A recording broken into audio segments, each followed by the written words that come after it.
First up, government spending news. Defence Minister and human face in the process of imploding in on itself to consolidate its power to maximum levels, Peter Dutton, and fellow MP and man who will not tell you again it is past your bedtime, mister, Luke Howarth, sparked an online backlash for setting up Gofundme pages in the wake of the recent Queensland and New South Wales floods. The Prime Minister, Scott Morrison, has defended Dutton's fundraising efforts, saying he was surprised at the backlash and Dutton was, like any MP, doing their job. That being deferring the maximum amount of government funding as possible into strategic electorates while paving over the gaping holes in government with unpaid volunteer work and donations from charities and private citizens. The true work of government. Think of this GoFundMe page as the privately bought and installed solar panels to the increasingly shrinking development funding of the solar solution to climate crisis in Australia. Government officials were heard asking questions like, why is this a federal government responsibility? Because it happened in Australia? And reminding people times have changed. That's old school thinking. We were merely custodians of the land. I think you'll find we've acknowledged the traditional owners of the land, the indigenous people, and so it'll be up to them to sort out the problem. We're merely the real estate agents. We will, however, pass on the message. These floods seemingly are a situation that should necessitate the release of emergency funds by Australia's Emergency Response Fund, which currently contains $4.7 billion for those sorts of, one-off events. However, as these events are increasingly common, with a list of once-in-a-lifetime events coming down at first to twice in a lifetime and then once in a decade and now thrice-yearly events, and something that happens that frequently just can't legally be classified as an emergency. It's just an occurrence. We used to think of the overturning of the political leader by their party as an emergency, but it's been downsized to just a national kerfuffle. Which is why the Emergency Response Fund has paid out $0 so far.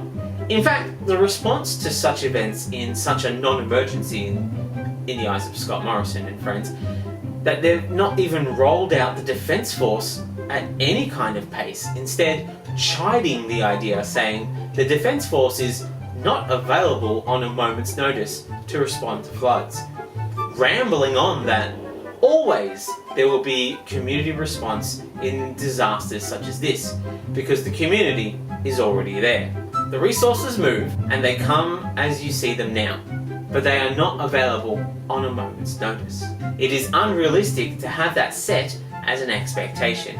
It has taken everybody, including the community, by surprise. No one expected to get to those levels.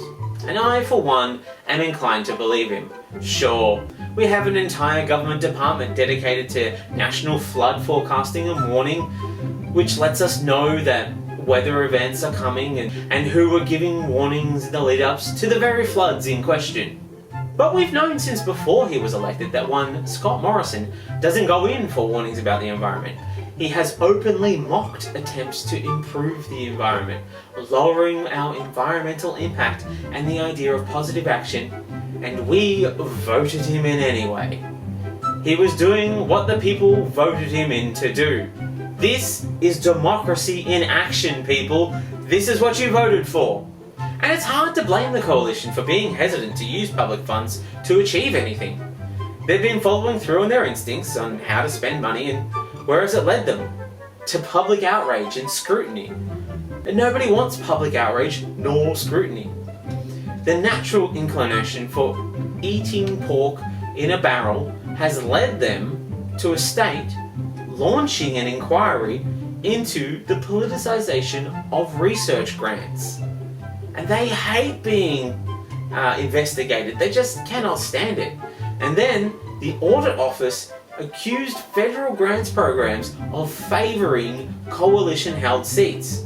They've had to sit and think about who is a selfish scoundrel that people love.